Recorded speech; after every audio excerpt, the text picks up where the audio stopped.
Canelo Alvarez destroys Triple G. Now, while it was not destroyed, while it was not, all that stuff exactly, this was a clear and decisive victory for Canelo. Canelo showed that he was dangerous enough moving around, that he could keep Triple G in check. And we're going to take a little bit of looks at the film study for that. We're going to take a look starting in round 2. I think I'm not sure if all the judges gave round 1 to Golovkin or not, but I actually thought it was a round 1. Round 1 was really good for Golovkin, but we're going to take a look at round 2 where Golovkin started having his jab timed a little bit. But here we go. As Canelo moves to the front foot, he's got his hands in position to guard the line and defend his position. Okay, it's very important that you don't get hit with free punches. And Golovkin has one of the best jabs in boxing. It's one of the easiest free punches to get for him. So now he's going to crouch here. And one thing that he's doing here is he's taking up space on the right side of the line, right side of Triple G's glove here. And he's waiting. He's like, okay, if the jab comes, I can break this way or I can break this way. But this is the beat at which Golovkin's weight is going to make it to the line. Now they're going to leave the line here. And now before Golovkin can make it back to the line, Canelo's going to cross that line, and what he wants to do is continue getting his weight and his head to that side because that opens up more punches for him. It allows him to more easily slide into his rear hand, but also start probing and setting up attacks from the front foot, setting up attacks like the stepping jab, the leaping jab, or the leaping left hook, or even just a counter left hook by making it to the front foot. And again, showing Gennady Golovkin this position over and over and over again, but not staying there. Okay, it's very important that we pay attention to Golovkin's rhythm as his weight goes back, forward, back, forward. And as Golovkin's shoulder gets there, it's important to pay attention to the fact that Canelo's waiting for that. He's waiting for Golovkin to get to the line, and he's trying to match his rhythm, but kind of beat him to the position so that he can fight off of those rhythms, okay? And now, as Golovkin makes it to the line here, he's going to go back foot. He's going to take a step with his front leg. And now he got his weight to the front foot. He's going to try to cross the line with the right hand and try to control the space between him and Canelo with the probe. This is supposed to be on the same timing that Canelo makes it to the front foot. So Triple G is trying to control Canelo with the right hand, but he's not fast enough. Canelo was kind of playing around and moving his head and slipping, moving across the line, taking up that space, and then immediately after he makes it back there, Triple G shoots a jab there, again, to try to control that front foot, stop him from getting there, to slow him down and stop him from being able to kind of be the aggressor in the fight. Okay? We're going to take a look at the next clip here. I think that's the next clip. Let's see. Is it this one? We got this one here. So again, sitting in the front foot here, and then back foot, making it to the front foot. And now watch as he throws this leaping left hook here. Okay, so again, he's going to be controlling. He's going to be picking his spot on the right side of the line, and he's going to cross that jab. And again, Golovkin's going to control him here. So Canelo needs to find a way to start interacting with that jab, and the way that he chooses to do that here, again, as he moves to the back foot, boom, as Golovkin makes his weight to the line, and now Golovkin's going to be rising his weight to the line again, and again, Canelo's slipping to the front foot. But this time, if he gets attacked here by the jab, he's going to be moving and jumping into this big leaping left hook here. Again, one of the moves that he can kind of only get together once he starts slipping to the front foot. And again, simply by having his hands in position to stop Golovkin from hitting him with anything free, Golovkin has to guess. He has to be like, okay, well, I think I'll be able to land a punch here. But we can see that even though Canelo is not catching it with the outside of his glove, he's catching it with the inside. It's enough to protect him and allow him to get into this position and not give Golovkin an opportunity to stop him, right? Alienate him from this position, further allowing him to get into this position and start setting up his offense and kind of land, I don't want to say a free punch, but a very well-timed punch, okay? Very, very well-timed. Now, again, using that front foot position, he's going to make it crouch to the right side of the line, crouch to the left side of the line, and Golovkin looks to control him. And now he has to work his way to the line. Again, the beginning of the second round here, Canelo's going to make it to that position again, front foot, pendulum walk a little bit, make it to the front foot again, and now he's in the same position that Triple G is in, where he's close to the front foot. Because again, Triple G likes to fight very close to the front foot. He's in a very close position to throw his power jab. He's almost always there. And again, Golovkin being the bigger fighter, it's harder to get him out of that position. So Canelo having to kind of work a little bit harder. As we can see, Golovkin's already on the front foot. He's already there. He always fights from that position. So Canelo having to work his way around. And even though he's eating a punch here, he's making Golovkin guess and work enough that this is not going to be the Golovkin's not going to guess every single time that Canelo's going to come in here and come in with the punch. So he's coming in here, no punch from Canelo. He makes it here, no punch from Canelo. He makes it here, and now he's going to be trying to catch him with his own jab, but Canelo's kind of intercepting him, right? Again, just a few of these little pieces of offense that allowed him to kind of, put himself ahead of Triple G. And again, one of the other problems that Triple G has as a fighter is once he loses control of the space. Again, he's trying to get to Canelo when Canelo's in this front foot, right, bringing his weight there, and Canelo's timing him again, using that space that he got in there. I don't think he's landing a punch or eating a punch necessarily, but he's looking to interact with Golovkin when Golovkin enters the line and controls him. And one thing that Golovkin was very bad at in the first two fights was kind of fun fighting going backwards. He didn't actually have very many great counters, and in spite of the fact that that right hand right there was more of a probing shot, he didn't really fight off of it very well. And there were many, many, many times in the fight where Canelo would use this opportunity, use Golovkin's probes, use his punches to fight off of, because Golovkin was so much slower at resetting, even though he had so much power at his first contact because of his kind of pendulum style boxing. But again, Canelo doing a great job of getting into these positions here and being able to fight. He's penduluming a little bit here to control Golovkin and kind of chase him. And again, as Golovkin kind of continues to move off the line, pendulum off the line, not fighting going backwards without any punches to protect his position or any blocks or anything, Canelo's free to follow up and kind of chase him with those leaping shots there and kind of do what he wants to do. Anyway, those are just some of the clips that I wanted to share. I think that it was a great performance from Canelo. I thought that he fought a pretty good fight.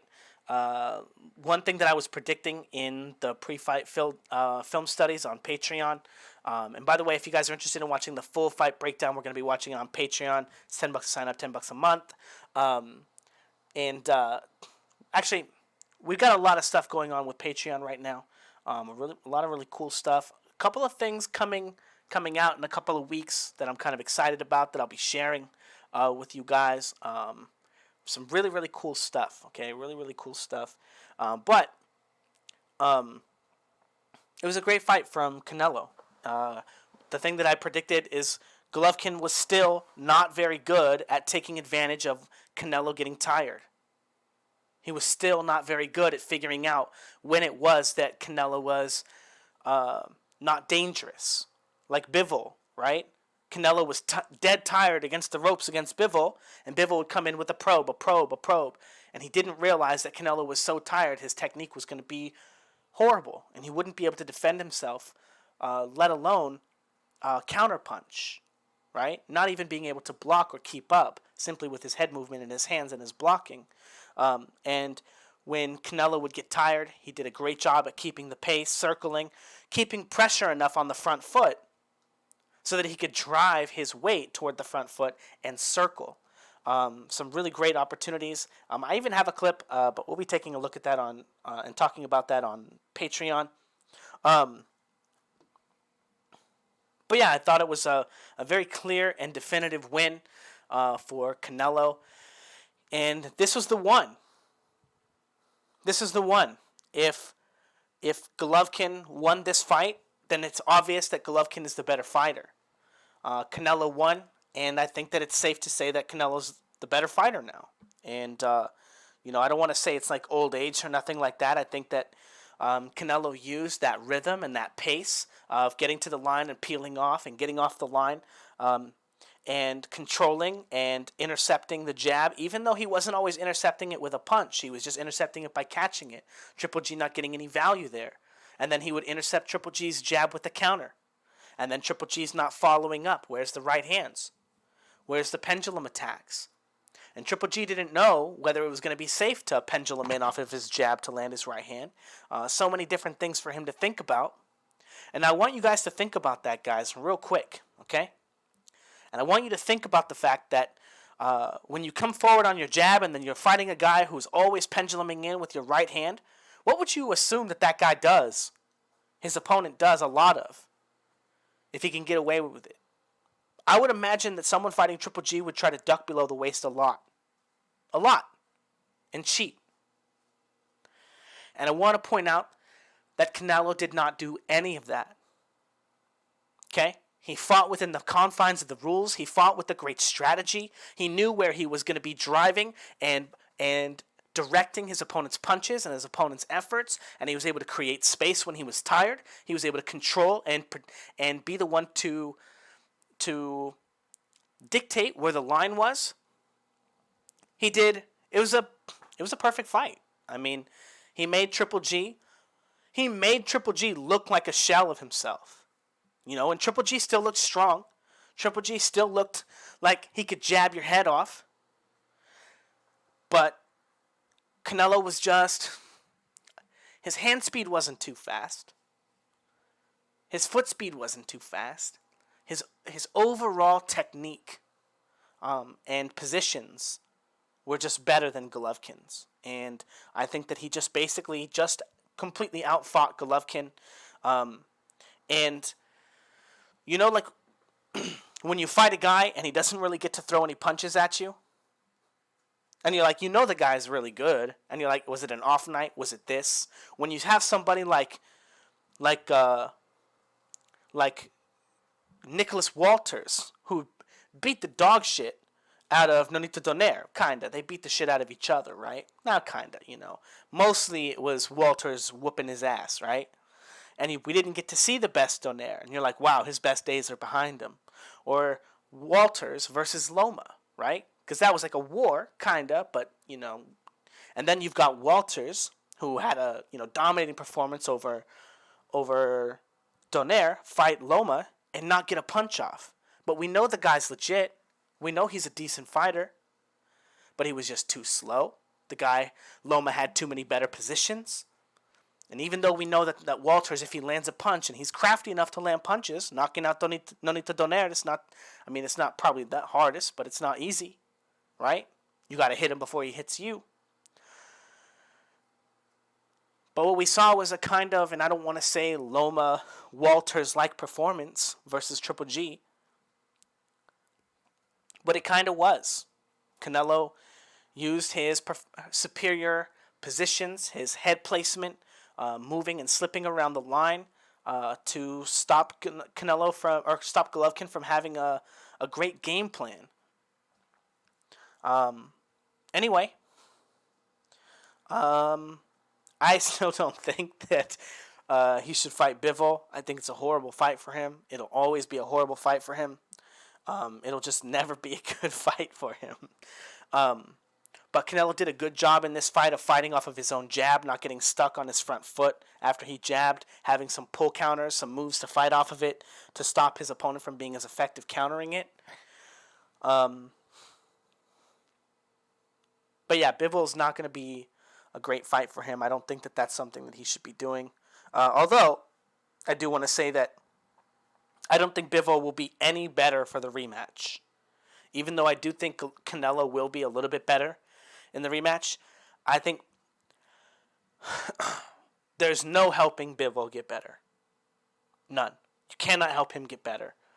He's at the ceiling for his style. I don't think his coach knows how to make him any better because it feels like he's been the same fighter for like 5 years. Like exactly the same. He just goes in, does the same routine every day. He probably has that routine down to the punch. But Canelo can still get better, as we saw against Triple G. And what I want to point out is that Triple G was the bigger guy in the first fight. Triple G was the bigger guy in the second fight. Triple G was the much bigger guy in the third fight. And he got walked down. He couldn't find Canelo on the line. Canelo was his head movement was pretty good. He was getting his head into position and then getting off the line, getting into position. He was baiting shots around the line, moving around the line very well. And Golovkin had no answer. So anyway, if you guys want to check out the full fight film study, check it out on Patreon. It's $10 a sign up, $10 a month. If you guys are looking to check out the Fouts Boxing combat system, check it out. It's the easiest way to learn how to fight. And in a few weeks, there's going to be some upgrades to it. I'm going to be adding some stuff to it. Not going to say what yet, but we're going to be adding some stuff to it. I already added a couple of videos today to the series. Yeah. Anyway, let me know what you guys think in the comments below. Don't forget to like, comment, and subscribe. And yeah, thanks, guys.